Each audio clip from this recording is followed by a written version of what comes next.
For about 5 minutes, we understand there's a major accident between Tippecanoe and Mountain View with semis. It's got the whole freeway plugged up coming from the east, and another problem on 91 coming from this direction. Welcome to Southern California. We're going to delay about 5 minutes to start so people can get here.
Good evening, and thank you all for being here. This is our first annual homecoming weekend, and something we hope will become a tradition here at Loma, where we have all the schools and all former employees coming together. There's nothing more delightful than watching old friends greet each other once again and renew acquaintances. One of my joys from my office in McGann Hall is to look out down the Centennial Pathway and watch people walking along briskly. All of a sudden they stop, look down, start trying to read the script on the pavers. Let me apologize for that. We are in the process now that the pathway is done. We're going to start re-engraving all the pavers so you can actually read them. So sorry that that's worn down so quickly, but we have a plan to fix that. So thank you all for being here. We're going to share a rather incredible story this evening, the story of Loma in San Bernardino. We've titled this Living Our Legacy. And I think there's very real reasons you'll see why Loma and the city of San Bernardino next door have become inseparable partners in so many different ways. So thank you for being part of this story tonight, sharing with us. You'll bring back memories. We're going to recreate some memories to tell this story tonight that you will all enjoy. Let's begin with prayer. Father in heaven, it's indeed a privilege to come together as a Loma family, to look back, to remember the providential beginnings of this place. And now as we tell that story, Father, of the last 112 years, the various events have led us up to today, the new San Bernardino campus and what it means to this community, we invite your presence. May your spirit be felt. May we enjoy the stories and be blessed by their significance in all that we do. We pray these things in your name. Amen.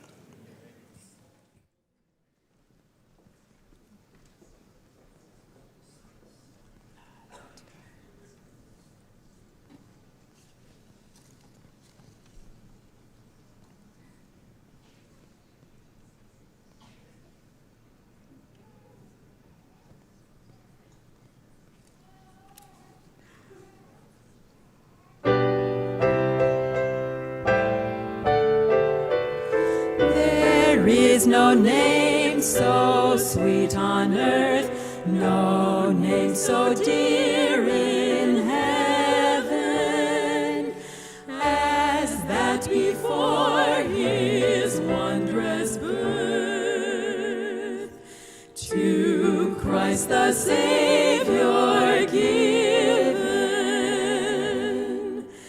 We love to sing around our King and hail him, blessed Jesus. For there's no word here ever heard so dear, so sweet as Jesus. And when he hung upon the tree, they wrote his name above him, that all might see the reason we forevermore must love him. We love to sing around our King and hail him, blessed Jesus. For there's no word here ever heard so dear, so sweet as Jesus.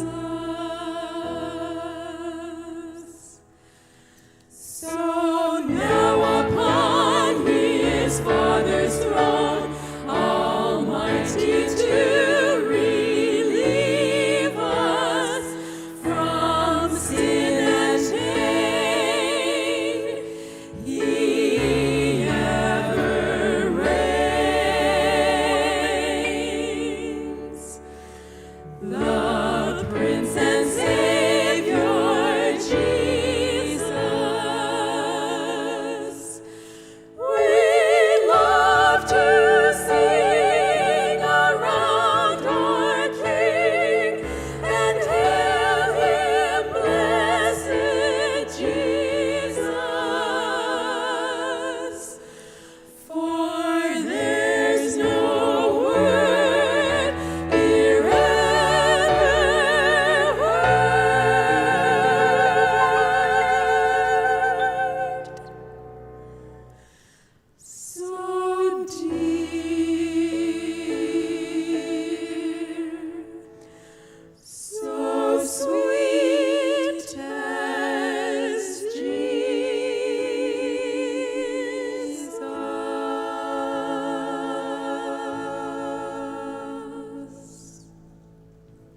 John Allen Burton was born in a rough log cabin near the village of Mount Ida in Grant County, Wisconsin. He was the fourth of 7 children born to Thomas and Julia Albina Burton. At the age of 9, young John accompanied his mother to an Adventist meeting and was introduced to the writings of a woman who would later factor in large ways in his life. Her name was Ellen White. John Burton was closely associated with Ellen White in the development of sanitariums on 2 continents, Australia and the United States. In 1904, he was asked by Ellen White to promote the sanitarium work in Southern California. The work upon which he would thus embark, as well as the decisions that he would soon make, would not only affect his life and the lives of his contemporaries, but would exert influence far into the future and far beyond the boundaries of Southern California. John Burton was a man of unusual character and giftedness. Not only was he a visionary, an administrator, and a teacher, he was also a man of great faith. In Southern California, on a spring afternoon in the early 1940s, more than 3 decades after it took place, and not far from the very spot where he sat when Ellen White dedicated a place called Loma, John Burton reflects and remembers. I'm so pleased you've come by. Come by this historic place to hear a bit about what happened here. It's been some decades ago now, between about 1902 and 1905, that some very unusual things transpired. It began with Ellen White. Ellen White was somebody I held in high esteem, high regard. But she created problems in my life, to be honest with you. She said, we need another sanitarium in Southern California. We already had 2. One in Glendale, one in Paradise Valley. And there were many who pushed back against that, asking, why are we investing so much money in sanitariums? It's a waste of money.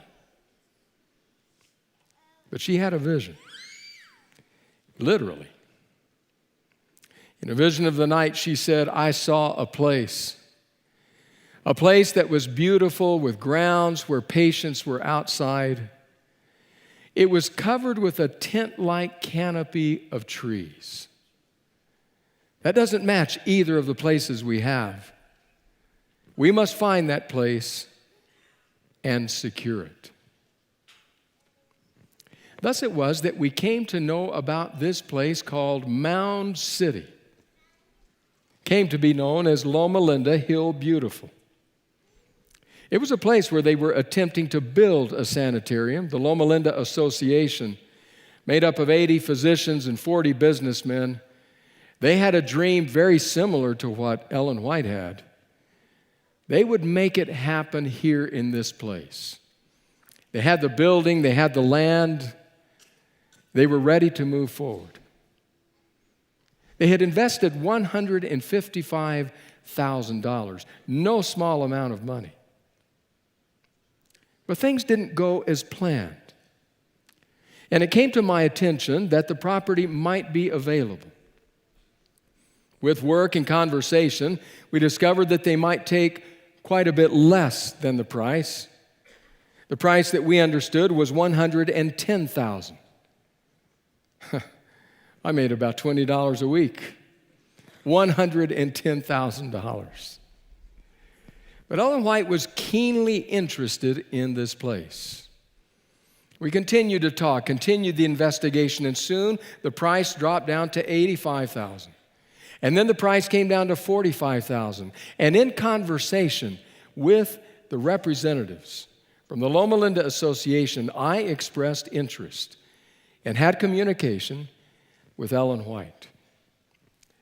Well, the Southern California Conference, which was the sisterhood of churches in this area, made it clear that they wanted no debt, had no money, and no interest. But then there was Ellen White, diminutive woman, but mighty in vision. I'll read to you a letter I received from her. You ask yourself, what would you do?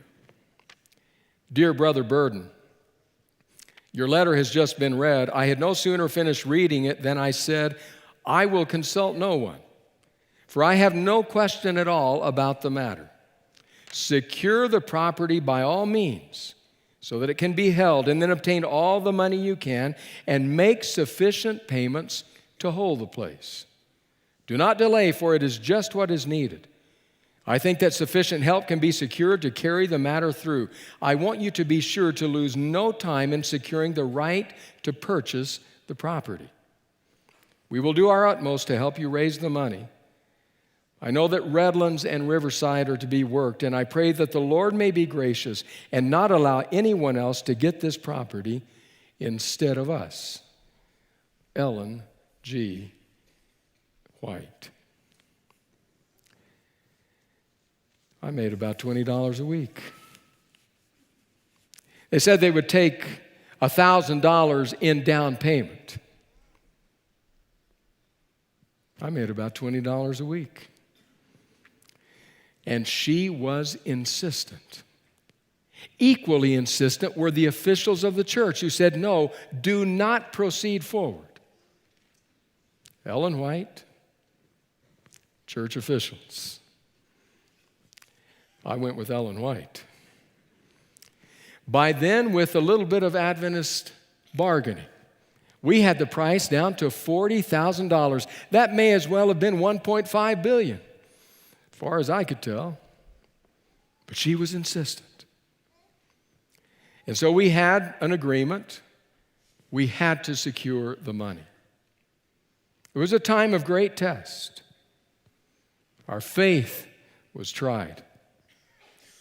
Then I took a friend of mine, Roderick Owen. Roderick Owen and I went down by the coast because there was somebody who lived down by the coast that I had some degree of confidence might be able to help us with some of the money. We made the trip, got off the electric car, the train, made our way to the land, the property that this gentleman owned, only to find nobody at home. Somewhat dejected, the 1.5 mile walk back to catch the car. We weren't sure what to do now. The time was coming when we had to have the money in hand. So we stood there waiting, thinking. The car came. We tried to flag it down. It didn't stop. So we had longer to wait. As we talked about it, we decided, let's go back. Maybe, possibly. And we went back. The family was home by now.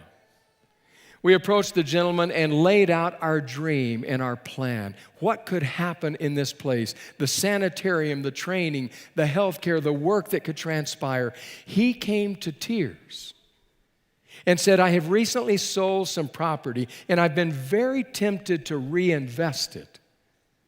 But something has held me back. Can you use $2,400?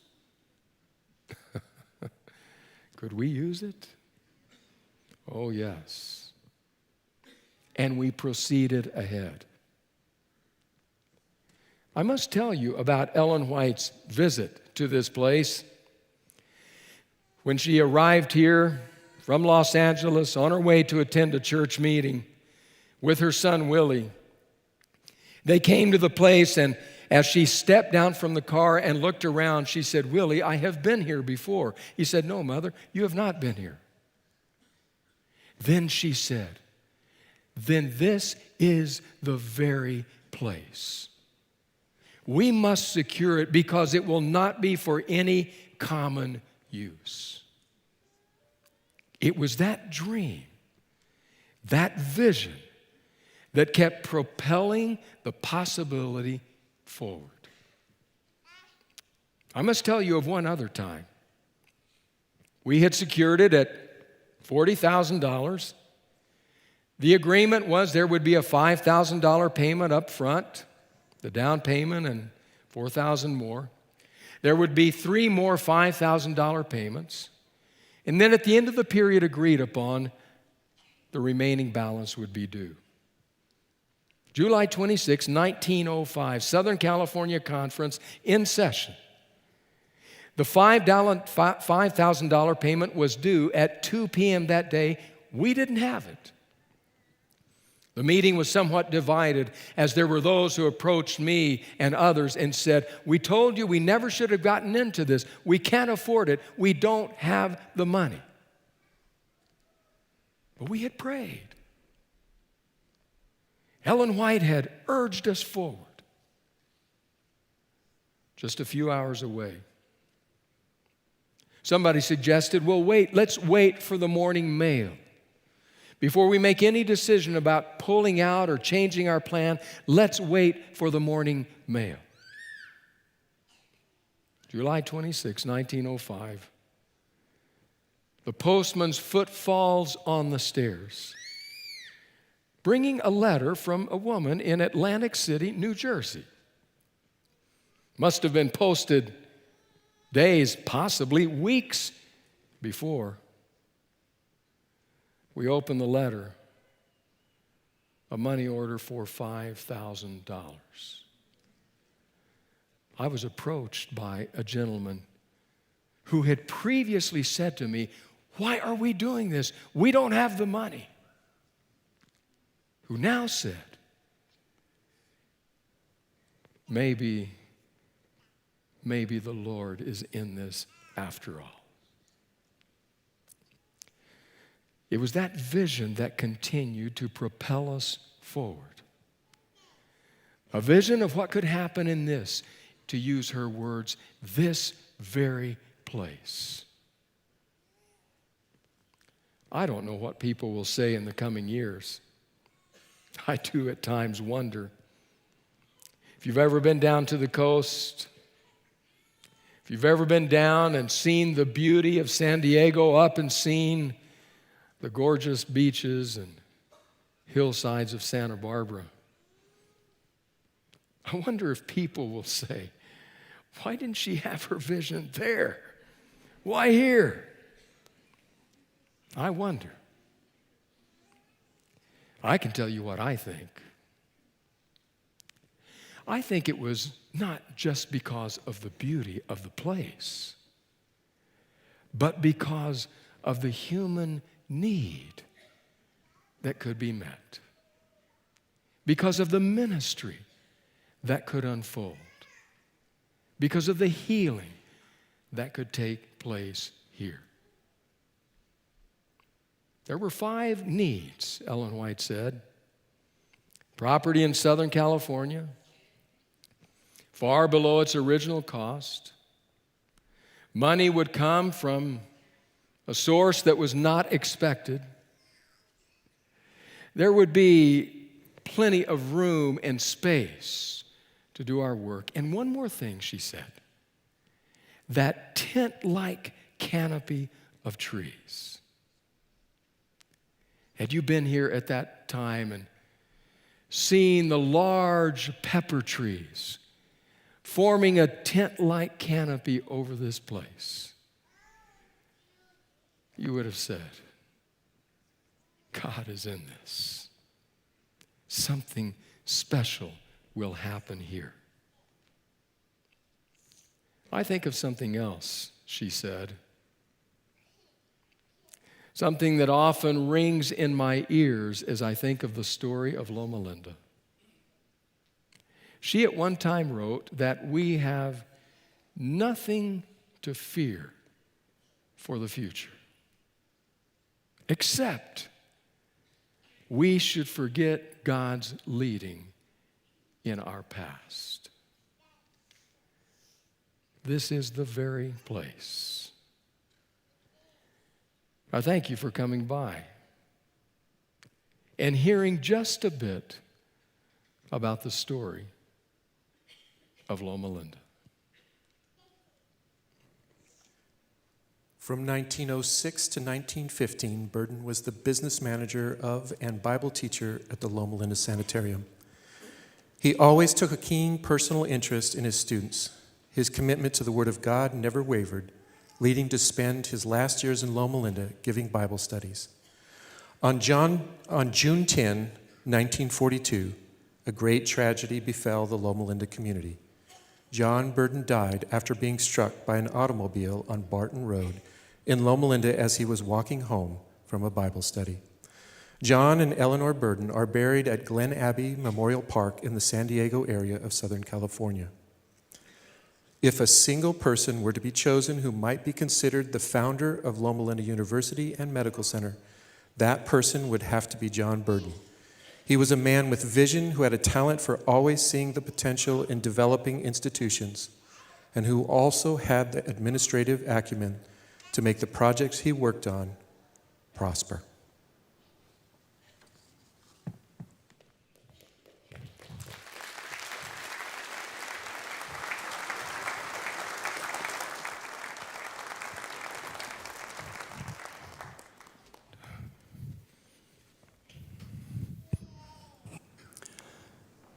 And so Loma Linda began. Beginning in the valley, loaded with what were called rancherias, the citrus orchards that had been planted in the valley, in a hostile environment to many degrees. And we're delighted this evening, come on forward, delighted this evening to have some descendants here with us. Janet Mayo is the granddaughter of Dr. Lyra George, who was one of our first OBGYN faculty here coming to Loma Linda in 1911. And we'll turn to her in a minute to have her share some of that. And Karen Ramirez is the fifth descendant of Santos Manuel, the Serrano Indian tribe that Loma Linda found here in the valley when they first come. Let me perhaps turn to you first, Ken. Tell us what it was like back then. And I know the story of Santos Manuel having to lead your people up into the mountains because there was a massacre going on in the late 1800s. Tell us about that story.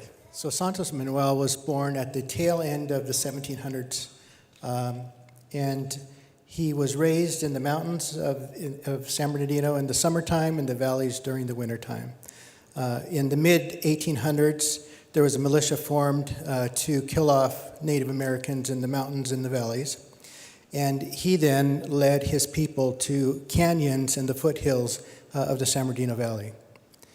There, he settled with my aunts, uncles, my great-grandfather, and they began to form new life there, what's now San Manuel Indian Reservation.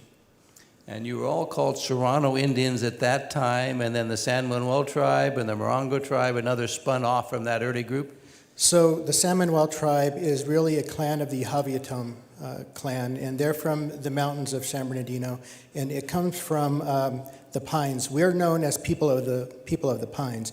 Yahaviat is pine, and Yahaviatam are the people of the pines. And so the story goes that in the beginnings, when people turned and ran from the hills and they cried, their tears turned into the pine trees, and then from there came the pinyon nut that the pine cones have. And how did your people survive back then? Where was their livelihood? How did they find stuff to eat and so on? Well, so we were hunters and gatherers, so deer, rabbit, roots, berries, the staples that you would find out in the wilderness. Our people were very accustomed to having those types of foods. I've heard you talk about your apricot orchard. Yes. So in the early 1950 or so, we were given a plot of land, probably 3 acres of flat land. It was the only flat land that the tribe had, and from that we planted a grove of apricot trees from the government to the tribe, and that's how we made money to survive and buy food and do those types of things back then. I've heard your mom talk about actually they'd come up into the mountains in Oak Glen and elsewhere and collect acorns, Yes. a special method of pounding them out, getting the meat, leaching it so that you could use acorns for food. So Native American food is very hard to prepare. So if you can imagine acorn trees, the oak trees, gathering the acorns from the oak trees, breaking the nuts on the rocks with matates and pestles, and then sifting it to get all the shell out, and then grinding the acorn into a fine powder, and then setting it out and leaching it all day long. And by the end of a long day, you would have a meal. Very good. Janet, let me turn to you. And your grandmother, Lyra Hunt, originally was trained at AMMC, American Medical Missionary College in Battle Creek, under John Harvey Kellogg, and told you stories of the old days back then. Yes. Tell us about that. Okay, a lot of people called her Dr. George, Dr. Lyra, but I called her Grammy. And I used to sit at her knee here in Loma Linda while she was teaching me to embroidery and to knit. And she would tell me the stories of how she took her students out to the reservations and to work with the Indians and deliver babies. And she actually, you said that when she was in Battle Creek, before she got married, she would ride around on the buggy with Ellen White back there at that time and tell stories about that.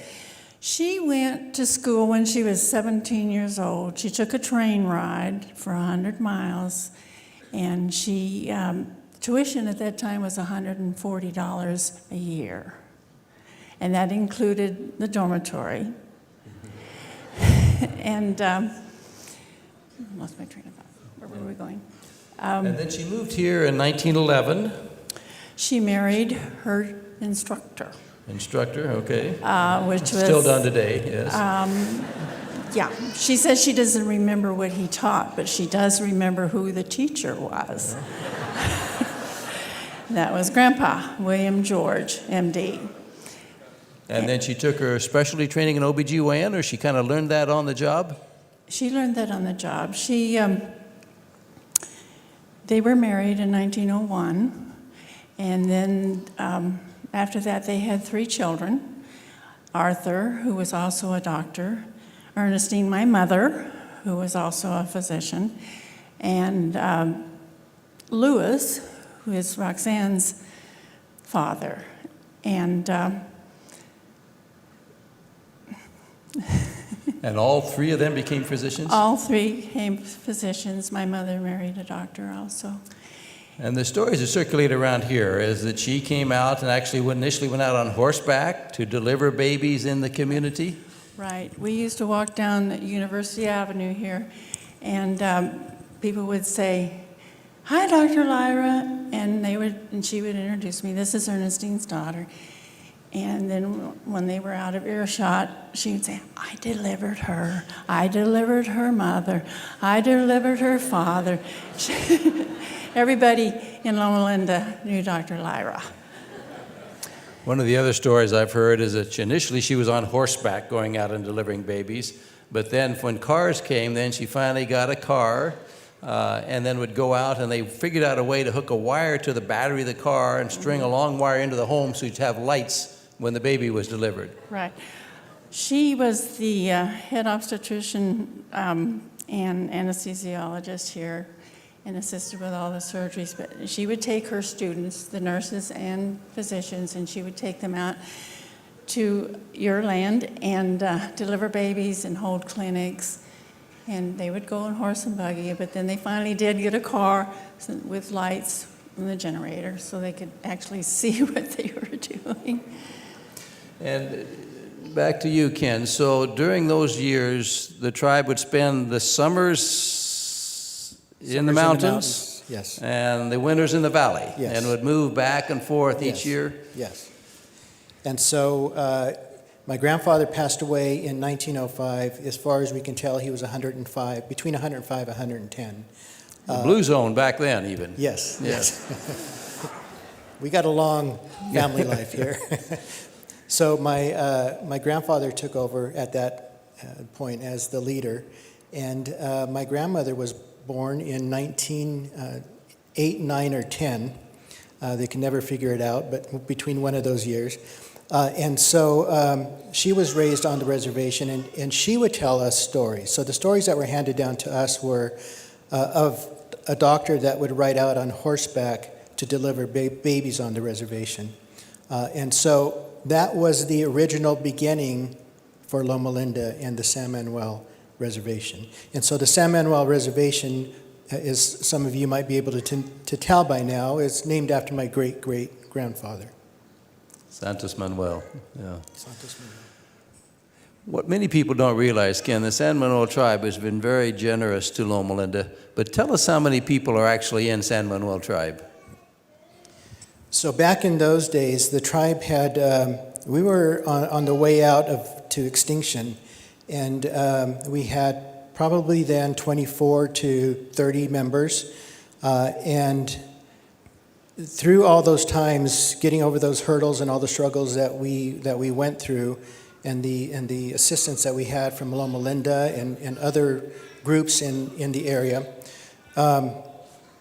we've grew to a number of 48 in 1983 when we began gaming.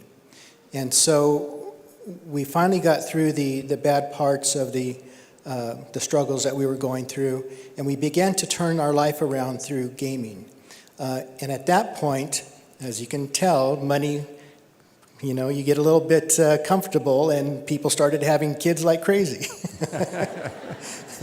So today we have just about 238 members.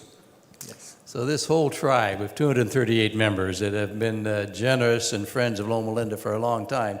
Tell us also a little bit about, I know you've heard this, you've told me the story of you and James Ramos, and I guess was Lynn involved as well? Yeah. Being picked up by a Loma Linda family, the Crabtrees, and taken to Sabbath school. Yeah, so the families on the reservation are all related because we're all descendants of my great-great-grandfather. They in turn married outside of the tribe, so they intermingled with other tribes in the area. But on Saturdays, Seventh-day Adventists would come up, Loma Linda again would come up, and we would have Sabbath during the days and the mornings on Saturday. And we would hold service in our big house. Big house was traditionally our gathering place or our place to worship. And so they would come out on Saturdays, and we got a double whammy, though. So we had Seventh-day Adventists on Saturday, and we had Catholics on Sunday. And yet you survived. Yes, we did. Not real confused, but we did survive, yes. Janet, tell us a bit more. So how long did Dr. Elira live? She lived till 97, and when she was in Nashville, that's when she met Mrs. White, and that's when she rode in the buggy with her, and then she also knew her well here in Loma Linda and went to the camp meetings and heard her speak. And so you would come out and visit during the summers and spend the summertime with her? Right. She was still practicing at that time? No. Or she'd That retired was in by the then? 40s, yeah. Yeah, She'd okay. already retired, yeah. Very good. Right. And then you went on to become a nurse I did. and worked here in our own facility I for did. some years? When it used to be Loma Linda Community, I believe it's the rehab center now. Right. Yeah, right. Very good. Many of you know the families that are connected here. So this includes the Hunt family. Many of us know Guy Hunt and the whole Hunt tribe. The George family, there's a whole bunch of those, and the Richards family. And a number of them are here with us. Would all the people related to Lyra George please stand and let us thank you for that great heritage.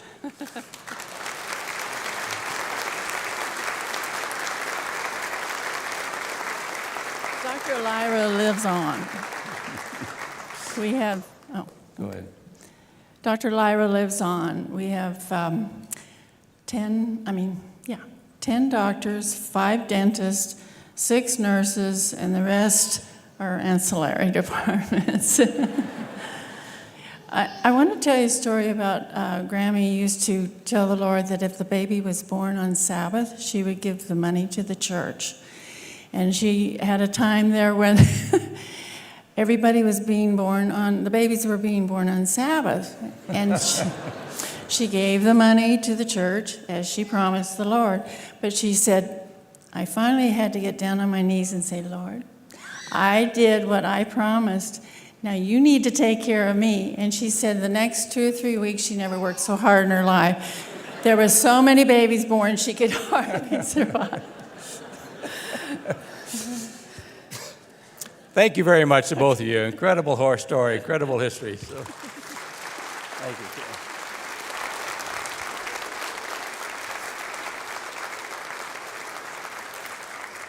And so the Loma Linda story continued. Over the next 50 years, we went through First World War. Many of you know the story where all of our students got drafted, were literally on the train on their way to fight in the First World War. When the telegram came that Loma Linda was finally accredited, they were able to send a telegram to send the students back and continue to study. Second World War had similar problems. and Loma Linda actually set up a military hospital, which actually was deployed eventually in Papua New Guinea as a military hospital for the U.S. government. It was around about that time that Loma Linda consolidated out here on this campus. Our new hospital we occupied in 1967. And as happens with students at Loma Linda, they were looking for more things to do. So come on forward. I want to have the next chapter in this story be told. Many of you know Dr. Harvey Elder. Dr. Elder came back as a young physician back when I was a student and a specialist in infectious disease. One of his students was Dr. Warren Peters, class of 1969. And there was a social worker in the hospital by the name of Cynthia Cooley, who then became Cynthia Cooley Vest. And these are the years that SAC Clinic was conceptualized. So I don't know who wants to start here. Where did this thing actually begin? Well, it started in the spring of the year of '68. Warren was with me on a rotation, and we saw a relatively young lady, early 20s, who had an infected vein in her arm. And in that era, probably due to injection drug use. And so we talked to her, and she told us that this is a common problem. And at this point, we had heard about the free clinics, including LA. So Warren and I went to LA, looked at it, and said, we can do that. And you did it. We did it.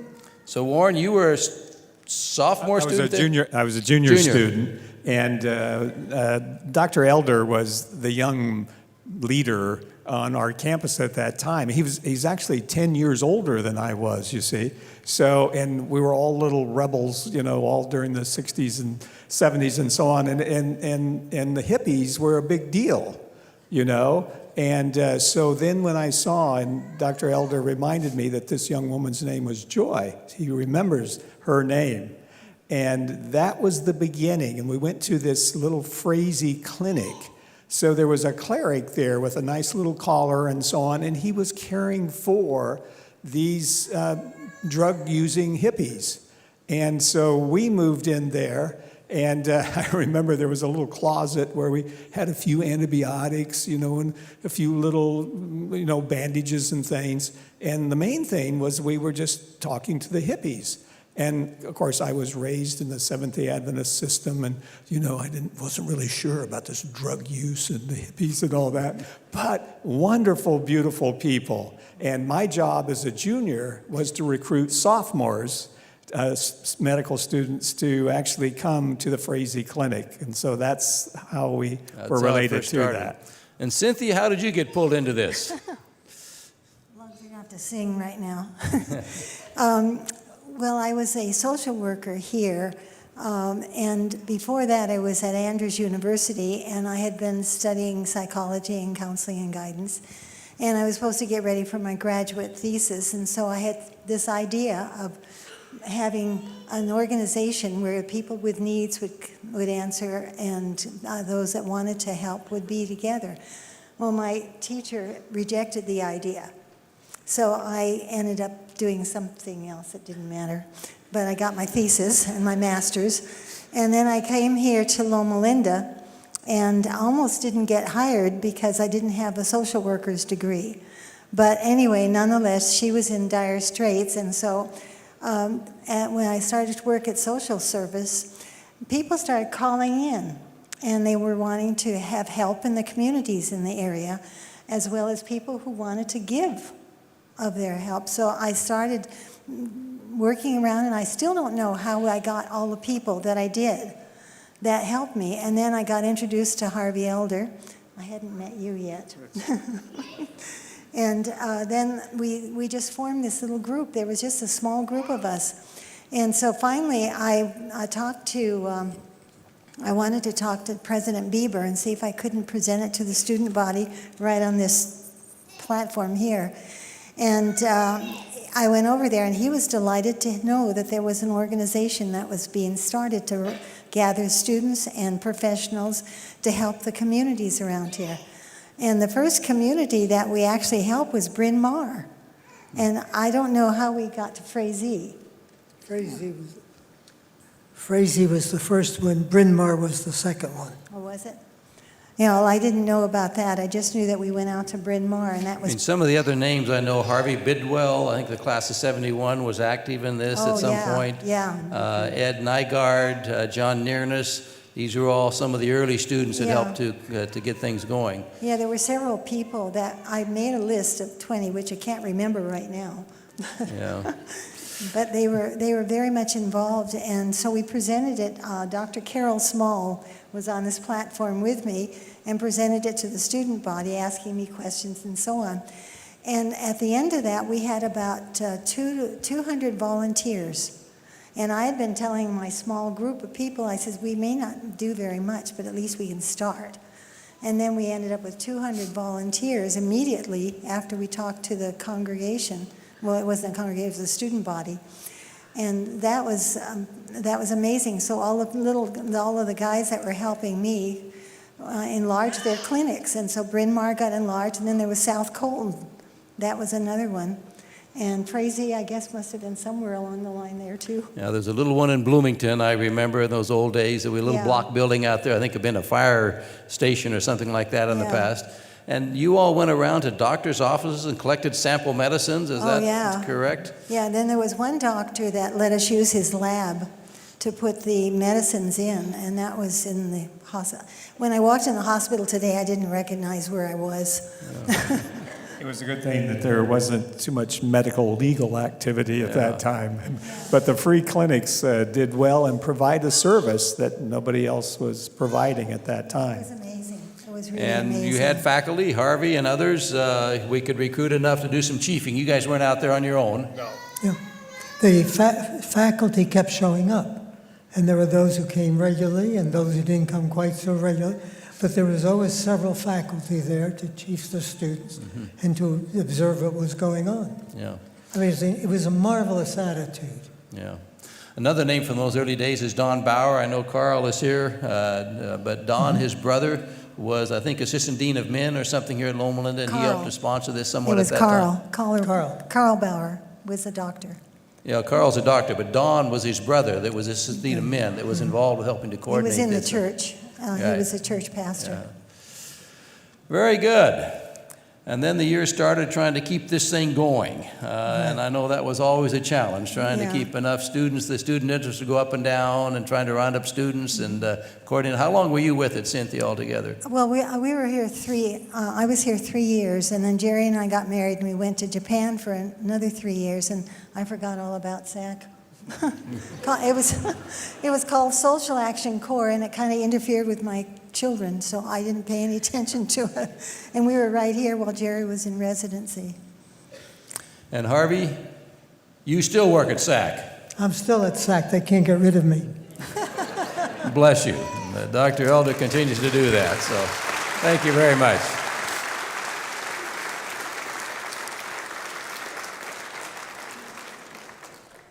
Part of this history, then, is if I can fast forward into the 70s, San Bernardino has had its share of challenges through the years, and I've invited Pat Morris to come. Dr. Morris is a judge, former mayor of the city of San Bernardino, and has watched this city age, has watched this city develop, become an all-America city in 1970, and then 76, and then head back down again, and now working to bring it back out. Tell us about that, Pat. I'm not quite sure.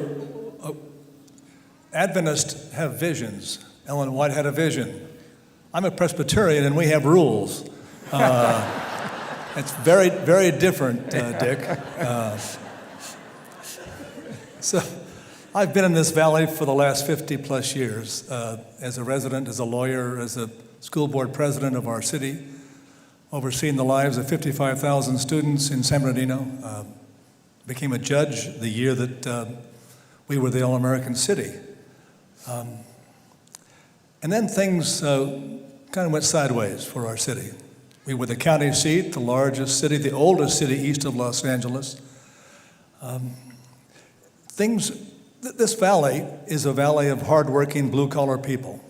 The railroad came to town in the late 1800s, and Santa Fe made our city the capital of the West Coast. All the shops, all the manufacturing for all the great steam engines were done in our city.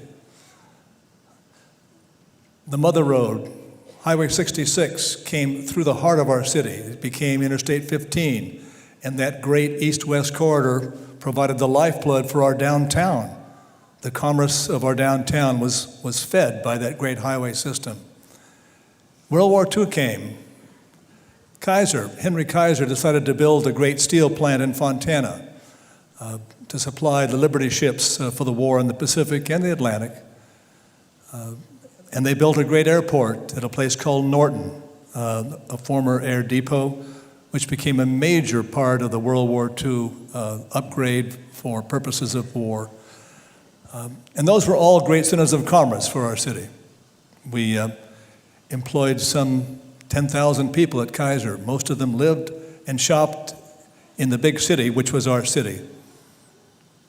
The folks who traveled into the valley often lived here as they came down the Mother Road. The air base ultimately employed 15,000 people in our city. Santa Fe, 5,000 jobs around that great center of commerce on the rails. But within about a decade, it all disappeared. First of all, Caltrans decided that they were going to move the highway from our city to the west, 15 miles, to connect Cajon Pass down through Ontario and Rancho Cucamonga. And that began to bleed off the jobs in downtown. Henry Kaiser decided that his mill was no longer functional and it was largely polluting with the old blast furnaces. And he, in 1987, closed the mill. Santa Fe decided to move their shops from our city to Topeka and Kansas City. 5,000 jobs disappeared. And in 94, with the Base Closure Act, 15,000 jobs disappeared at Norton Air Force Base.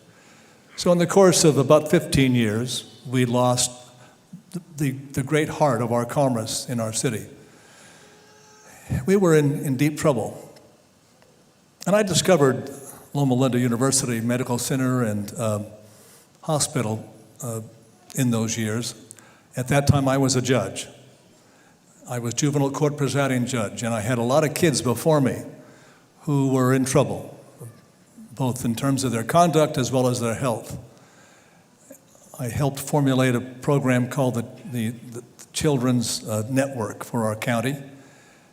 We had all the departments of all the county services together in one group, but there was a missing part of the equation, and that was who would provide health care services. So I called the president of this great university, Dr. Behrens, and asked if she would be a partner and provide us with pro bono services, a pool of services, dental services, medical services. All she could say was no. And she said, yes, you've come to the right place. You've come to a university that serves this valley, not just the world, but this valley, our next door neighbors. And that was my first engagement with this great university. A few years later, I was, another great outreach was the world of our Child Assessment Center. This was not the SAC stuff, but this was the good stuff. We had a lot of abused children, sexually and physically abused, and no doctors to examine them forensically and prepare cases for us. So I called Dr. Behrens again and said, would you help us partner up with a great child assessment center for all the cities of this great county? And she said yes. And Dr. Claire Sheraton Matley and Amy Young stepped forward and became the pediatricians who serve and still serve about 1,600 kids a year. Amy Young is with us here on the front row, so thank you, Amy, for running the Children's Assessment Center. It's one of a kind. It's probably the best in the nation, Amy, and you know that. People come here from all over the country to look at that assessment center and how you deliver those remarkable services. And then I became presiding criminal law judge for the county, and we had an issue. We were confining people in prisons who were nonviolent offenders, largely drug addicts and mentally ill. And I thought, this is not a good investment for California tax dollars. There's got to be a better way. And so I worked on a program called drug courts or treatment courts. And I had to have an alternate to prison, but I didn't have a curriculum I didn't know how to do it, so I called Loma Linda. And the Behavioral Health Center came to my aid and helped me formulate a 2-year curriculum to help people stay out of prison and to recover their sobriety through 12-stepping programs, random drug testing, employment, education, and that had made a profound difference in this valley, in this county, over the many years. So that was my engagement up until we had a closure of Norton Air Force Base. And that's when the work of Loma really stepped forward and took over the Norton Clinic. And that old World War II centered clinic was rehabbed by the university and called upon services for a city that was badly now degraded because of the loss of commerce. There came a point in time when I became mayor that I left the bench and ran for mayor, thinking that I could move this city from its depression to a renaissance. It was not to be. The Great Recession of 2008 to 2010 was the death knell to our city. At that point in time, we had 5,000 homes in bankruptcy or in foreclosure. We had 20% unemployment rate. We had about half of our citizens and families on some kind of public aid, public assistance. We were in grave shape. And the university, this great medical university, stepped up at Norton and at 2 other sites in our community to provide critical medical services to our families in need. And then, once again, as an Adventist, you and Nancy Young had a vision, an Ellen White kind of vision. And you said, okay, we've got all these services centered in this city with great medical and commercial needs. We need more. And I'm not going to tell that story because others will tell the story, but what happened next was an Ellen White miracle, because you and Nancy and the teams around you and the Board of Trustees provided, together with other partners, one of them was here, the San Manuel tribe, provided an opportunity that has just now dawned and has made a profound difference in the renaissance of our city. So during those times, and you're getting a little bit ahead of the story, you're right, but it was your offer of land from the city to build a new clinic on that really gave us hope that this was possible. Even though we eventually chose a different piece of land, it was really that statement from the city that says, we believe in Loma Linda and Sac, that kind of moves this whole thing forward. But during that time, as you were mayor, we kept going downhill, eventually moved into bankruptcy, right. Not holding you responsible for that, but moved into bankruptcy. And we've had all the drugs and the gangs from Los Angeles tend to drift out here. We've got all these problems. But it's starting to turn around, Pat. I mean, you've helped us create a substrate now that we're moving out of bankruptcy. The city's starting to move forward again. Well, we're out of bankruptcy now, as you know, and we have a new city charter, which is critically important to our city's governance. And we have services of the type that you'll soon describe to all the alumni, which has made a profound, and will make a profound difference, because it's not just medical services, but you allied yourself with the school district that I once oversaw as board president, with the San Manuel tribe and other partners to create an educational institution which will take our youngsters, many of those are underserved kids, from our high schools into medically related occupations at the San Manuel Gateway Academy. More to be learned about that, but boy, that is a major boost to the city's economy and to the city's future. So I say thank you. I can't keep you from telling the advanced story, so I'm going to let you leave. Thank you to Pat Morris.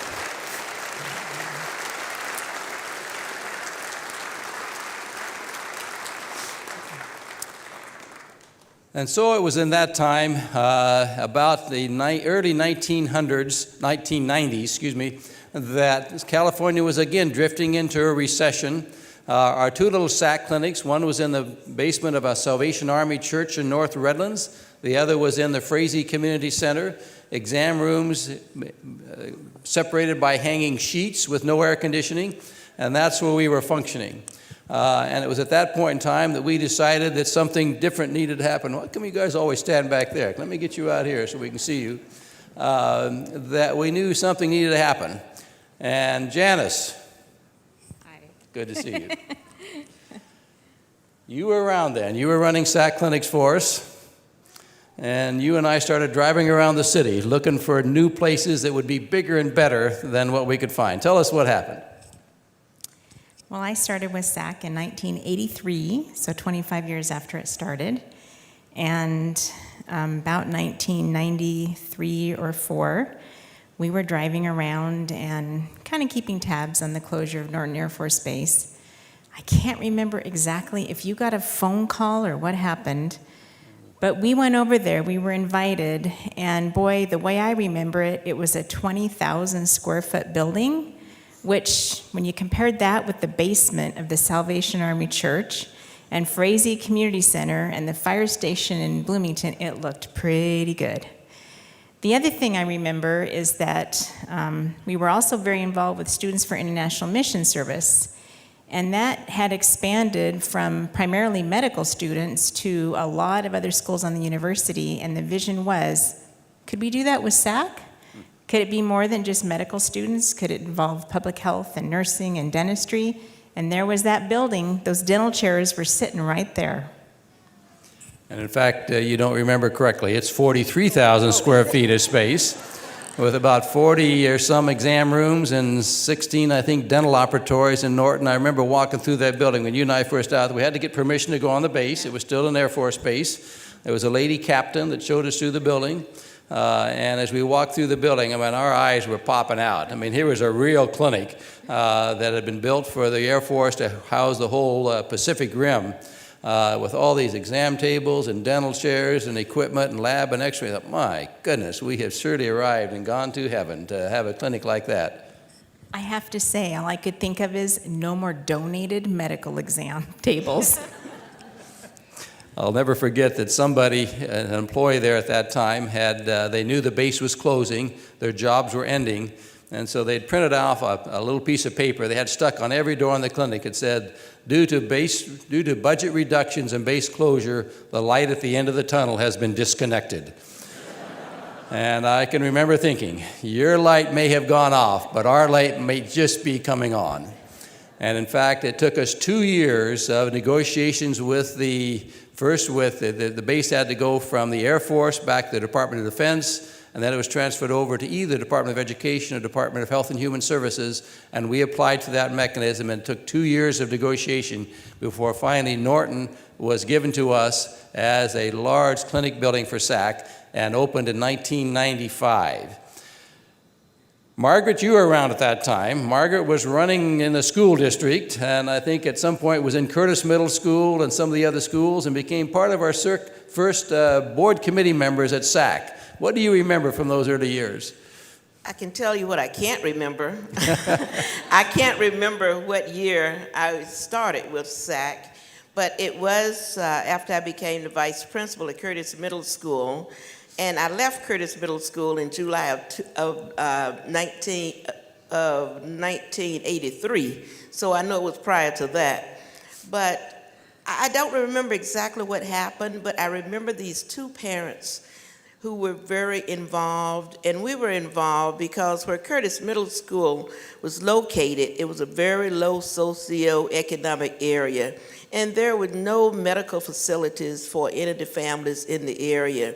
So when we got the invitation to be a part of the planning of the SAC clinic, it meant a lot to us because we knew we were going to have some good things for our families and especially our children.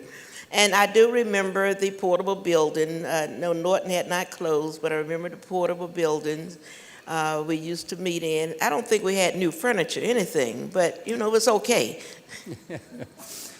And Ken, at that time, you and Dee had recently come back from Africa and were working at a community health center in Bloomington, as I recall. And when we opened it says, okay, big brother, it's time, we need your help. And you came over and joined us, right when SAC Norton opened? I opened it. Yeah.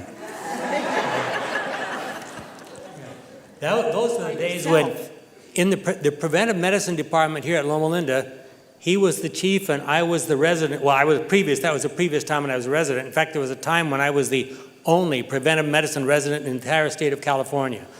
But this time in the 90s, I remember the transition from those two buildings that got condemned and were being torn down as we were still trying to use them. And we moved to the SAC clinic and all that, well, the Norton facility. And the first day we were there, there was a big, high chain link fence that you had to get through to get to us because, of course, it was all closed off because it was Air Force property before us. And we had to tear a hole in it, and a big sliding thing went back and forth so that you could get in, and we saw 10 patients the first day. And the School of Nursing seconded to us, my wife, and so she and I started that clinic there. And it wasn't long before your wife was working with us. And you've been working there ever since? I have been working there ever since, 21 and a half years. You must be getting pretty old by now.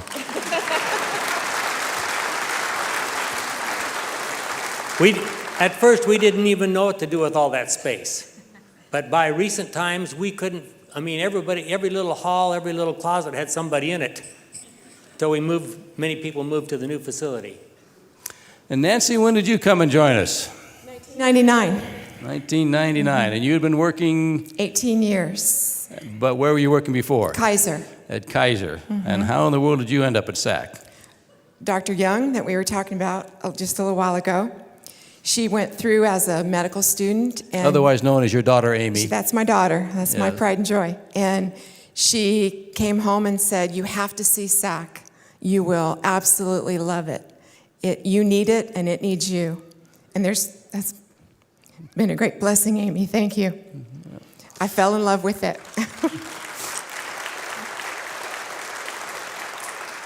And so for many years, SAC Norton filled up. We had two satellite clinics, one at Frazee Clinic that's still there, another one out of North Redlands we call 13th and D Clinic out of SAC Arrowhead that went on for many years. And the patient volume gradually climbed. What sort of numbers have you been seeing at SAC Norton before we moved? We were seeing about 14 to 16,000 a year. So we'd gone from your first year, you saw almost 1,000 patients the first year. And before we moved into the new site, we were about 16,000 individual patients. Correct. With about 50,000 patient visits. That's right. And as Ken was saying, every square inch of it was filled. We took closets and made offices. Monica, our CO, had a really fancy closet office. And we took advantage of every square inch. And we knew that there was so much more to do for our community. We worked very closely with the city, with Mayor Morris and his amazing team, and we had a vision. We had our vision, and God made it happen for us. Back during your time, Janice, we actually ran SAC and SIMS out of the same office. You were in charge of both of those. For those of you here at Loma today, it's hard to even conceptualize that happening because we have something like 400 students go out on SIMS trips every year, went all sorts of trips around the world, and SAC Clinic doing what it's doing. But those were the simple days back then. Those were the simple days. I met Nancy tonight when I came in and told her who I was, and she said, so how many employees did SAC have when you were director? Me? And then I got married to someone with 3 kids and had a baby, and Dr. Hart let me hire a medical assistant, so I didn't have to go out every night anymore. Margaret, tell us what you do now. You are president of the San Bernardino City Unified School District Board. Tell us about that role and its meaning to SAC. Currently, I am a member, this is my 6th year as a member of the San Bernardino City Unified School Board, Board of Trustees, and my 2nd year as president. And we are really involved a lot with SAC. Now, even down to our elementary schools. We have Bing Wong Elementary School, and they are doing some great things with Loma Linda, not necessarily SAC, but with Loma Linda at our elementary. But then the other thing, I wasn't too pleased with you when you took Arwen Weil away from us, because he was doing a great job as principal of the middle school, but he's in hog heaven where he is, and I know he's doing a great job. You'll meet him in a second. And continue to not only work with the students interested in the medical field in San Bernardino, but throughout the county, and that's a blessing in itself. Helping students see a vision, hope, and that, as our motto is for this district, making hope happen.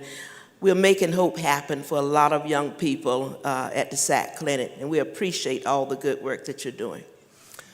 Thank you to all of you. These are the team that helped bring SAC to life.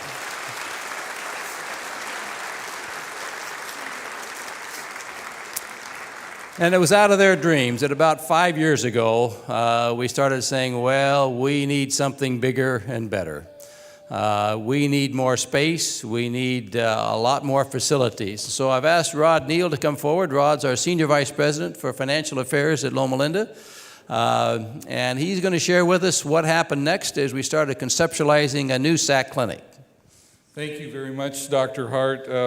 As we have a tendency to do at Loma Linda, we often ask the question, can we do more? We've been on this hill for more than 100 years. We've grown and we've prospered, and we have a worldwide reach, but here sits San Bernardino. So what I'd like to do in just a few minutes is give you a story, tell a narrative of really how we answered that question. So in January of 2013, we purchased 7¼ acres. In May of 2014, the Loma Linda University Board of Trustees approved a project, a big project, in the city of San Bernardino. In November of 2014, construction began. At our board meeting on December 10 of 2014, we had a groundbreaking. At that point in time, we also celebrated a major lead gift from the San Manuel Band of Mission Indians, a gift of $10 million.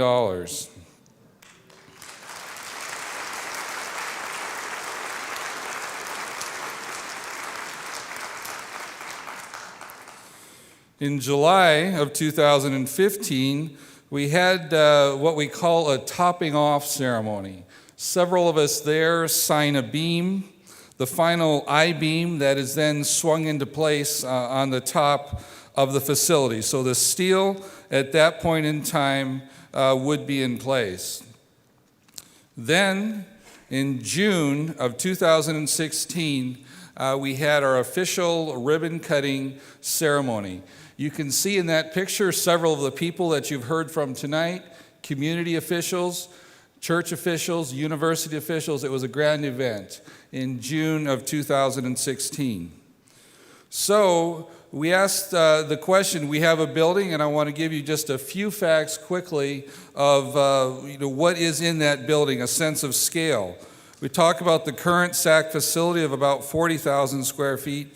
This building, including the Gateway College, would be 151,000 square feet, 112 exam rooms, 24 dental operatories, 8 classrooms, 5 group rooms, teaching labs. We have a skills and simulation center. We also have a pharmacy, a community resource center, a chapel, and a laboratory. If we take a look now at the 2 anchor tenants, is not a good word, but really this is a community engagement endeavor, a community and benefit endeavor. And it's education and it's healthcare, and it's the heart of what Loma Linda does. We have on July 18, the SACS Health System saw their first patient. Classes began at the San Manuel Gateway College in September of that same year, 2016. And then here are just a few facts about, we'll start with the San Manuel Gateway College. You know, we have taken the approach that we can heal, we can make people better, but we've also got to educate. We've got to give them entry-level job skills. And so, again, with the gift from San Manuel, we started our classwork, and these are some of the certificate programs that are currently offered and will be offered. Medical assistant, promotores, the community health workers, certified nurse assistant program, and so forth. You can see some very practical job skills that will be taught there through certificate programs. And then, of course, the community partnerships that are involved here. We cannot and did not do this alone. We had to have partners. If we go over to SACS now, the SAC health system that you've heard so much about and is so inspirational, take a look at some of these numbers. 310 employees. Look at the number of attending physicians and residents, 200 attendings, 200 residents. It's a primary care base, but we're so blessed to have specialty care there as well, supported by major grants from the health resources and also the teaching health centers through the federal government. Some of the practice plans there, plus the specialty care.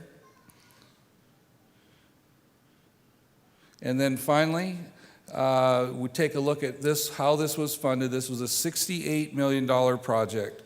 The San Manuel Band, the Loma Linda University Medical Center for $15 million, and then Loma Linda University for $43 million, Dr. Hart. So this is actually a picture. This is not an artist rendering. And then I have a very 3.5-minute video that I think you will enjoy seeing.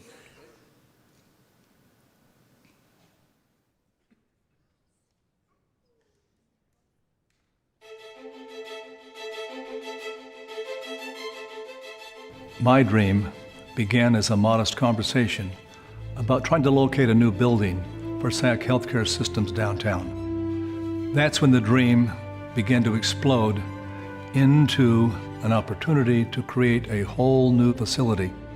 And so a commitment was made that this new facility should be designed in a way that both provides health care to those who need it, as well as education for those who want to gain a skillful job. It's time to make this dream happen. This will be a center spot. It will be just a magnet for people to come for education, for health care. So now our members, they don't have to go to place A, place B, place C. If they need certain specialty services, they come to the same place, a place they're familiar with, a place they can get to, a place they know they can receive the right high-quality care. The Loma Linda University Health San Bernardino campus holds the hope of providing better health care for the residents in this area through the expanded SACS clinic and better health habits through the vegetarian restaurant that will be on site. This new restaurant holds the hope of healthy eating, to get back to what is really natural, to get back to good food that's grown in your own space. Health and education bring hope and is the true wealth of a city.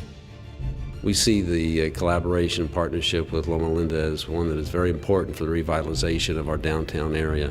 It's amazing, and I hope it's a lightning rod to spur both economic development and community development, as well as building bridges. Bringing forward this facility means hope and a restoration of life's opportunities for the people of this county.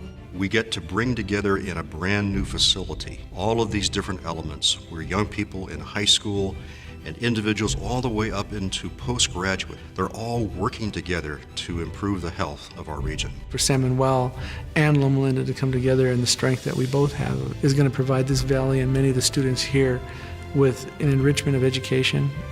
Many of our students come from homes of poverty. They're traditionally marginalized in most systems, but here we're making them whole. We're giving them an opportunity to have access to something they would have never had access before, access to hope. We think that Loma Linda is this unattainable, place that we can't even touch. So being from San Bernardino, like, oh, that's Loma Linda, it's the highest of the high.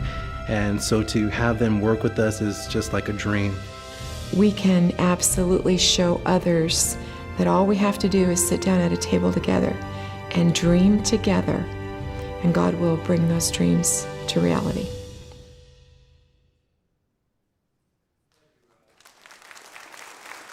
Thank you.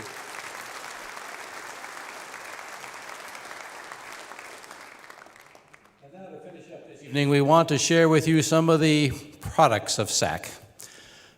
So welcome Dr. Jason Lohr. Jason and Boleyn are coming. Jason and Boleyn were missionaries out of Nigeria for a number of years, and then down to Honduras for a few years, and now working for us at SAC Clinic. And they're bringing some patients with them that have benefited from SAC systems. So tell us about them, Jason. So I'm going to be interviewing one of the patients that has been receiving services at SAC for the last several years, as well as her family, to be able to share her story and what she's experienced. Boleyn will be helping to interpret. So, Elira, I know that you've been a patient. You and yourself and also your family have been patients at SAC Clinic for several years. Can you share a little bit about how your experience has been at the clinic over these past few years? Sabemos que hace varios años ha estado usted y su familia como pacientes en la clínica de SAC y nos gustaría que nos diga cómo ha sido su experiencia. Mi experiencia ha sido una hermosa experiencia con SAC. Para poderles contar cómo llegué a SAC, tendría que contarles una parte de mi historia. She says she's had a wonderful experience at SAC, but in order to really tell you what SAC has done for her, she'd have to tell you a little bit of her story. En el año 2011, mis hijos entraron, en ese entonces éramos una familia indocumentada, y en el año 2011 mismo, uno de mis hijos fue abusado sexualmente. So in 2011, the family was still illegal immigrants, and one of her children was sexually abused. Entonces ahí fue cuando mi niño, por la misma presión, se empezó a enfermar en la escuela, y la escuela me envió a la clínica SAC. And during that time, my son began to get very ill, and because of all the pressure, and the school called me and said that they were referring me to the SAC clinic. Porque se dieron cuenta de que ninguna clínica me podía atender porque éramos indocumentados, no teníamos medical, mi niño empezó a necesitar medicamentos y no tenía los recursos yo para poderlos agarrar. And they realized that there was many clinics that were turning us away because we didn't have any papers. We weren't legal in this country, and my son was needing many medicines and services, and I really needed to go somewhere. Y el día que me tocó la cita en SAC, llego y me dicen, dice, te toca pagar $40 de consulta. Y le digo yo, me pongo a llorar y le digo, pues no traigo $40. So when I got to the SAC clinic and with my first appointment, and they told me that I had to pay $40 copay, and I said, I don't have any money to pay for this copay. Entonces me dijeron que iban a llamar a la doctora Bam y fueron por ella y ella dice, ¿qué pasa? Y le digo, pues necesito agarrar una consulta con usted y no tengo dinero. Y dice ella, pues espérate y yo te voy a atender. So the front desk staff called Dr. Baum and explained my situation, and she asked, what's going on? And I said, I really don't have the money to pay. And so she said, don't worry, I'm still going to see you. Everything will be taken care of. Ahí fue cuando yo empecé a tener ayudas de SAC, me empezaron a dar medicamentos para mi hijo y empezaron a cubrir mis consultas y les agradezco muchísimo por lo que han hecho por mí. And so from then on, they were able to provide services to my son and to give us the medicine for him, and I'm very grateful for everything SAC has done for us.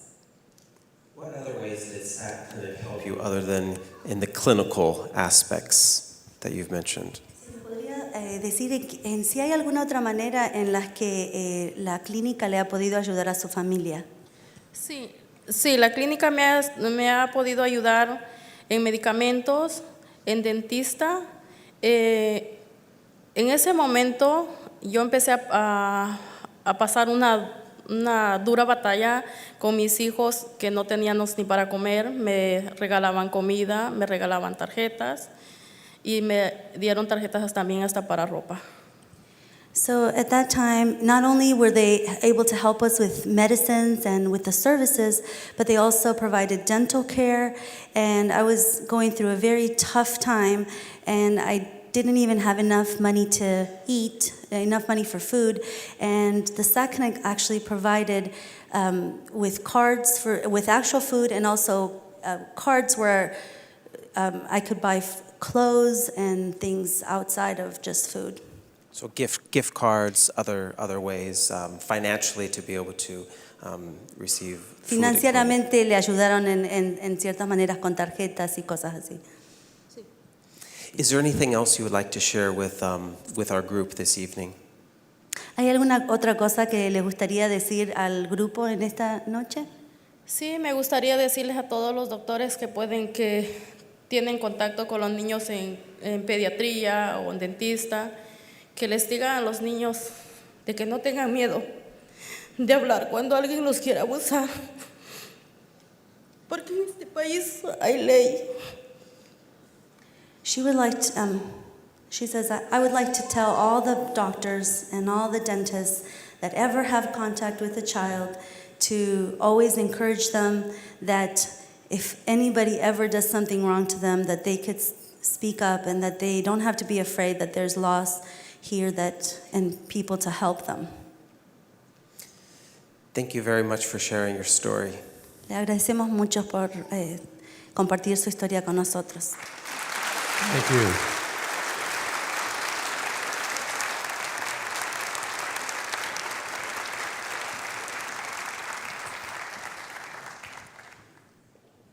What we've also realized, and this is why this is such a great project, this is not just a service to San Bernardino. This is a core educational opportunity for Loma Linda. And so we'd like to bring up some of our residents. The new SAC Clinic has become the continuity clinic for many of our resident programs at Loma Linda. And I've asked Dan Jung to lead that. Dan is our Vice President for Graduate Medical Education here at Loma Linda and has coordinated the residency programs over there. So Dan, tell us who's here. So we got 3 members of the class of 2014. We weren't planning to have all at the same level, but when residency schedules worked out, they all turned out to be from the class of 2014, having their own reunion privately up here on the stage. They represent 750 residents who we have training in the medical center currently, and all 3 share this, the similarity of having their continuity clinics at SACS in the San Bernardino campus. So Enders Augustin is a 3rd-year internal medicine resident, and he had the experience of just starting over in the new building. He never was over at Sac Norton for his residency clinic. He probably went there as a student to volunteer. But what was it like going over there and moving from the FMO, where your clinic used to be, to the new building in downtown San Bernardino? So initially I was a little bit concerned because, I've established my, so to say, practice at the FMO. I was working with familiar attendings. I knew my panel of patients, and I was somewhat concerned about making the switch at sort of later, early half of my senior or my last year. But actually, I've come to realize that I've had a attending that I've worked with on the wards as leading out the clinic, and that has really encouraged me. And once I made the transition, it was really a great experience. We've had a lot of new patients. There's just sort of follow-ups from hospital, just sort of having their first experience, just getting care for the first time. And the patient population was, working with them was very rewarding. And the faculty has grown. We have more specialty clinics now as well, where we can make referrals all within SAC, so that has been a tremendous addition to kind of facilitate their care. So overall, it was a great opportunity to transfer there. And one of the big goals was to say, hey, clinic can be fun, would you like to stay? What are you doing next year?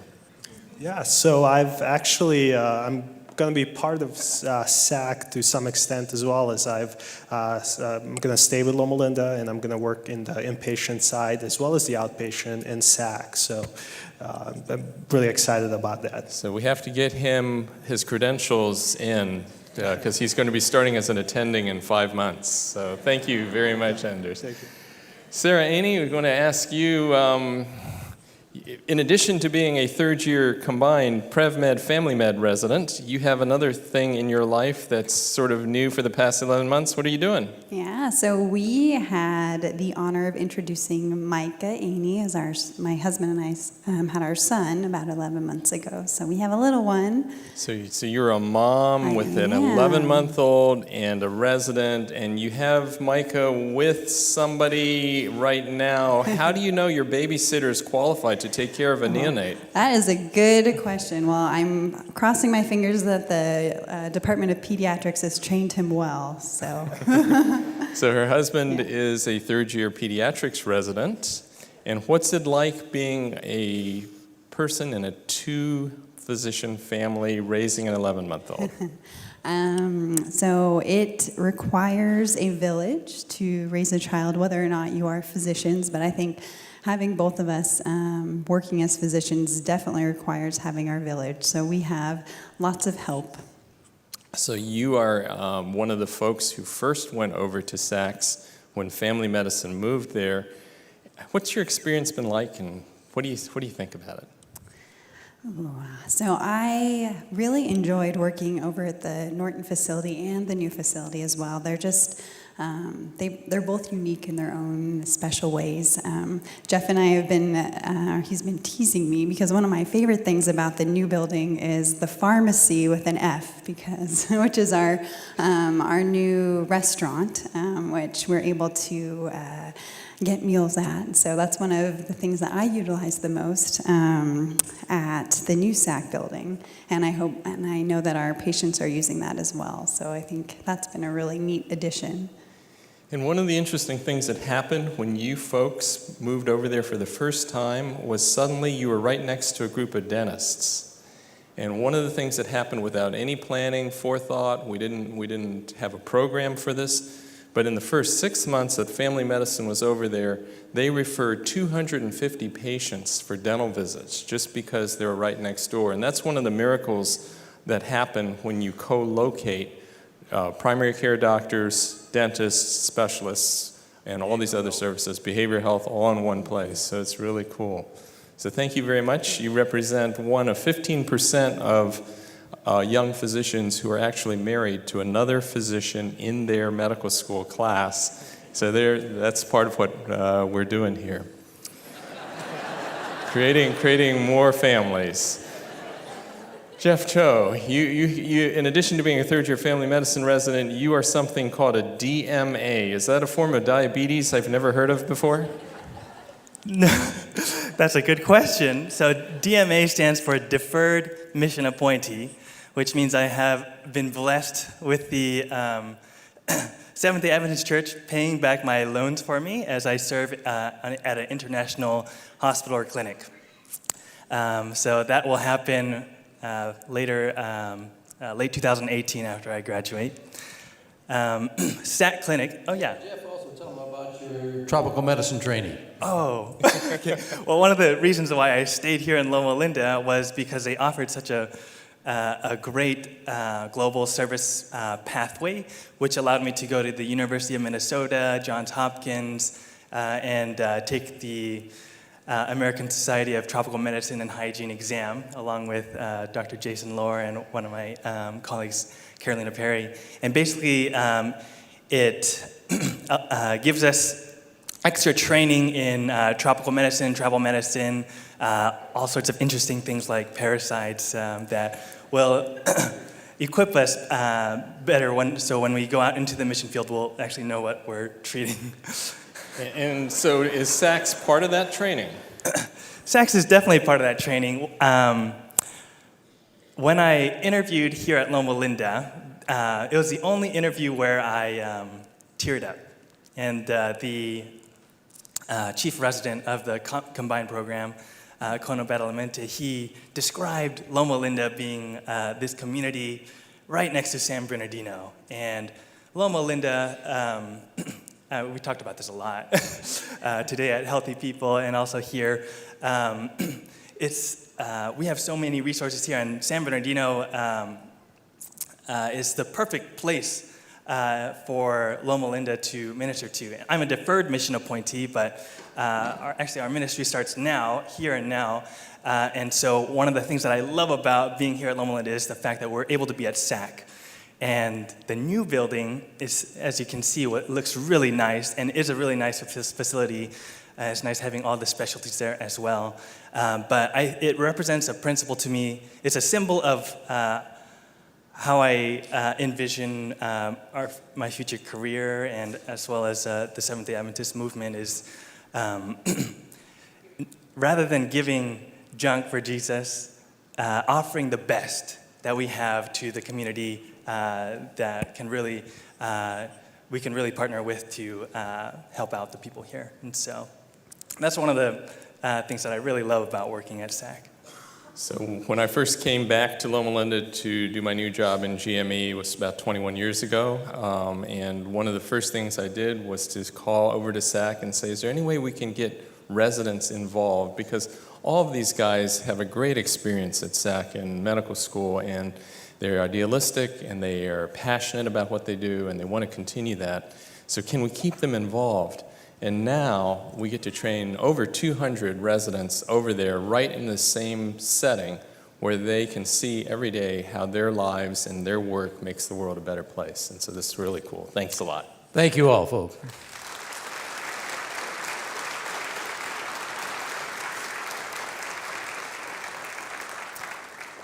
One of the very unique things about SAC as a setting is that we actually have 3 levels of education taking place in the same building. So we have complete horizontal integration of all the different medical disciplines, nursing, public health, pharmacy, medicine, dentistry, and so on. But we also have residents you've just heard from. We have all of our professional students from Loma Linda, medical students, dental, pharmacy, and so on. And then we have our certificate program students. And Arwen Wild is the one that Margaret Hill has accused us of stealing from the city. We accept responsibility for that. Arwen is the director of our San Manuel Gateway College. And he has brought 2 of his students to be with us today. So Arwen, tell us who you have. Well, right here we have Sylvia Ortega, and she is actually from the Promotores Academy that had a previous cycle. But we have now incorporated the Promotores Academy as part of San Manuel Gateway College, and we're really happy to have them a part of our school. And then we have Edelma Ramirez, and she's one of our first group, and she's in the MA program. So I'm going to start with Edelma, because she was a little nervous. She wants to go first and get it over with.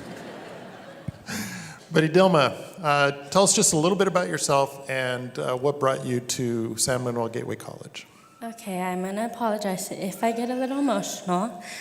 Okay, so what brought me is just to be part of Loma Linda. Because when I was younger, I got sent to the BMC, and God gave the physicians... Our behavioral medicine center. Yes. God gave those physicians and those nurses, gave me another chance at living, and my goal is to be a psych nurse where I can give back what Loma Linda gave back to me, and that's another chance at life. Amen.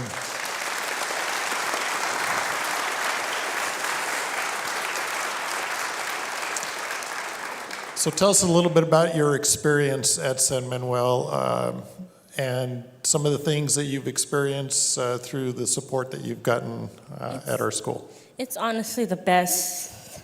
I've made new friends, and I love the staff so much because there's people that work with us that are doing it voluntarily, and that means so much to me because they're not getting paid to help us, but they're doing it out of their kindness of their hearts to give us a better future and a better life. And we just started clinicals, and it's honestly the best thing in the whole world because I get to actually interact with patients, and it gives me a goal.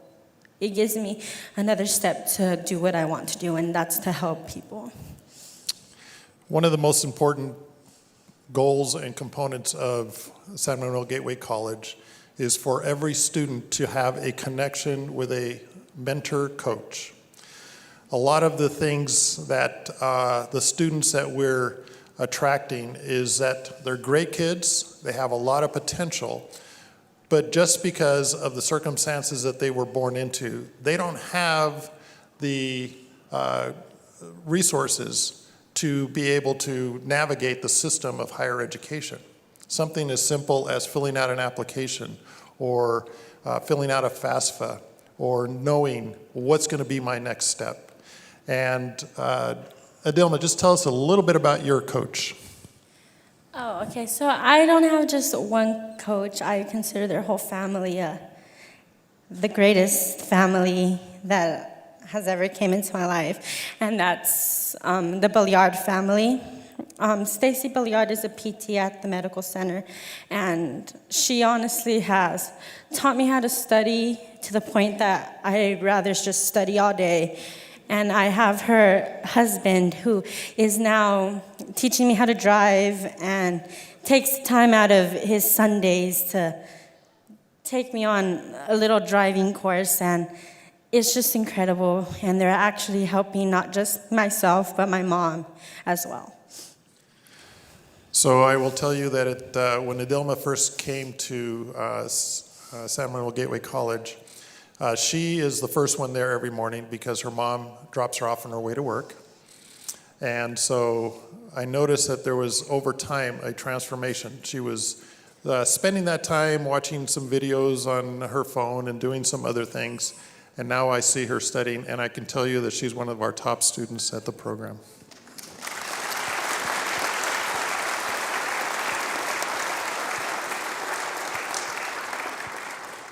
And now, Sylvia, tell us a little bit about yourself and what this opportunity for this education that you have received means to you. Thank you. Thank you for having us. I, as well as my partner here, also get very emotional, so you get the best for last. Because it truly hits home for a lot of us, the work that we're doing. For me, I grew up in a very humble home of seven kids. With my mom, I always say that she was emotionally single mother because she was always, she couldn't express very much to my dad what the process was of being, having kids and having to raise them. And so much that it motivated me to work with pregnant mothers. And then when I was working with pregnant mothers, I felt like I'd never been pregnant before, so I didn't know if I was helping my community the right way.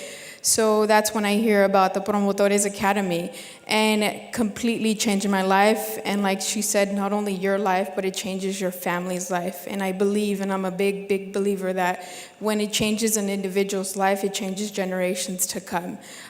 So I know that the work that Loma Linda is doing right now, it's not only changing lives right now, but generations to come. So. Thank you. One of the things that I do want to take this moment, and there's a very special person who has volunteered to come out of retirement to be our medical director, and that is Dr. Dehart. And thank you.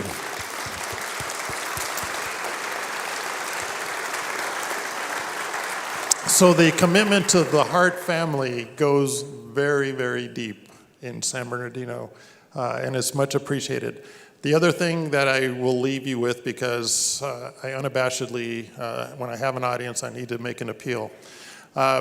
We are constantly looking for mentors and coaches, and it takes a commitment of time, but this is one way that you can reach out.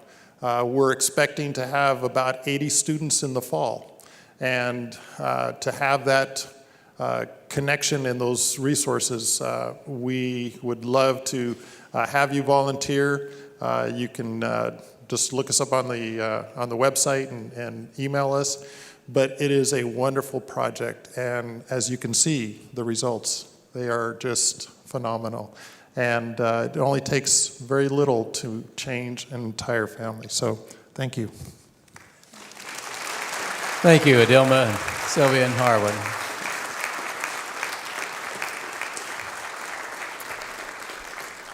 In time, we'll have several hundred of those students in the various certificate programs in the Gateway College. And this is truly impacting our city in a great way. Let's turn now back to our music. The Smith sisters, we didn't get a chance to introduce them at the beginning, but Dr. Paul Smith is one of our graduates from Loma Linda, practiced up in Provo, Utah, I think, for many years. Had 6 daughters, and 5 of them are here with us. Many of them have a connection to Loma Linda. Appreciate them coming to sing for us.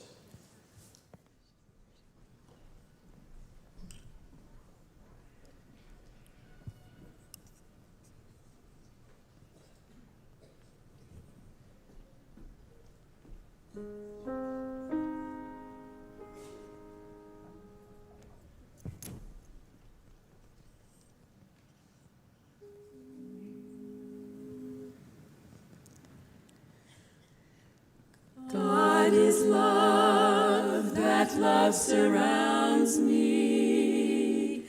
In that love I safely dwell. 'Tis above, beneath, within me. Love is mine, and all is well. God is love, pure love. God is love, sweet love. That love is mine, mine,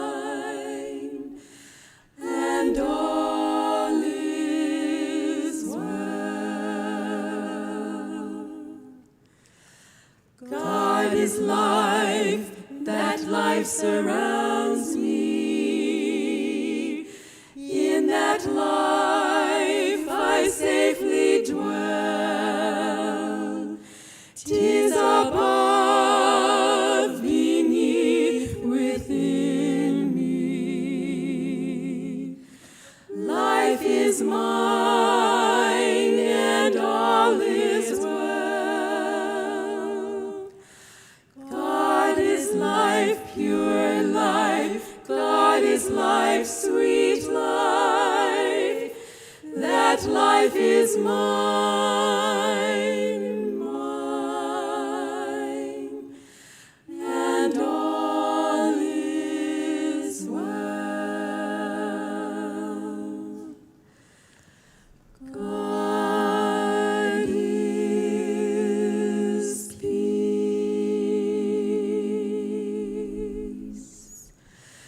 That peace surrounds me.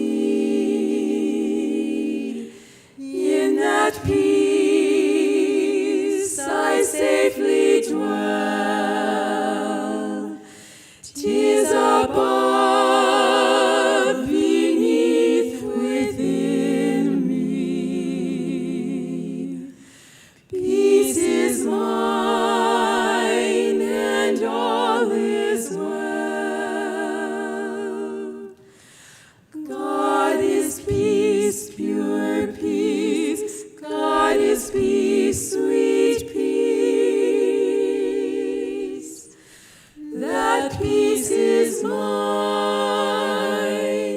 mine,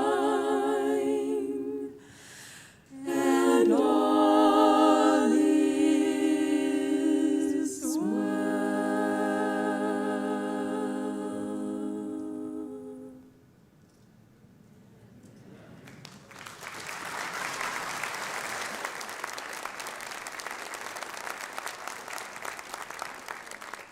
Thank you very much.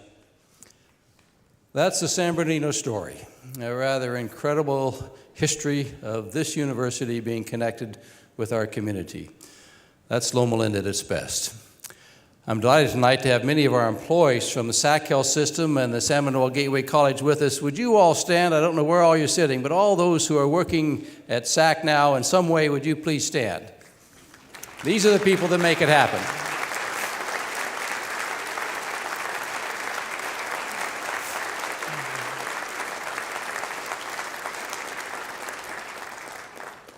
Terry Swenson is our campus chaplain, and he drew the short straw that got to teach religion classes down at San Manuel Gateway College. Yes. So tell us about that, Terry, and close with prayer. Well, I thought of a text as I was thinking, what would I say to you tonight? And as I listened to everyone's presentation, I think these words of Jesus just come alive. It's found in Luke 6, verse 38. Jesus said, "Give, and you will receive. Your gift will return to you in full, pressed down, shaken together to make room for more, running over and poured into your lap. The amount you give will determine the amount you get back." I was honored. Actually, I kind of fought to get the position to teach the first class. Arwen and I go way back, but he's sworn to tell no stories. His wife, Kathy, and I have gone to school since first grade. She looks much younger than me. But when we went to work with these young people, to see the 12 in the classes we started, the first class I taught, not much eye contact, not much response. And to see the journey that we've gone through together, to see them come alive, to bring them on campus here and see their eyes wide with Loma Linda. And now as I get to go over there and work with them as their chaplain and our time together, it's an exciting, wonderful time. I've seen many miracles and things happen as my 20 years here at Loma Linda, but I've never seen something encapsulate what this place is about and what its mission is as much as what's happening right down the street in San Bernardino.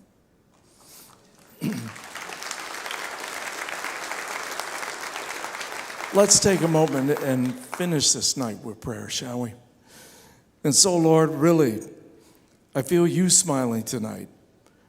For this place, with all of its miracles and all of its stories and all of its challenges from its very inception up until this day, is a place that has audaciously said, our reason for being, our mission, is to continue the teaching and the healing ministry of Jesus Christ. We want to make people whole. Lord, time and time again, you've showed up when we've needed you, when we've shared our love and our skills that you've given us with others. We keep getting back more and more of the blessings and the stories. For each person here, Lord, who have received those blessings, we rejoice. For each person here that is willing to give and give and give, remember what you're going to receive and have already received. And as we leave this place, may we know that we leave in the arms and the heart and the love of Jesus, in whose name we pray. Amen. Thank you all for being here. Sabbath School and Church will start in Drayson Center tomorrow morning at 9 o'clock. See you all there. Good evening.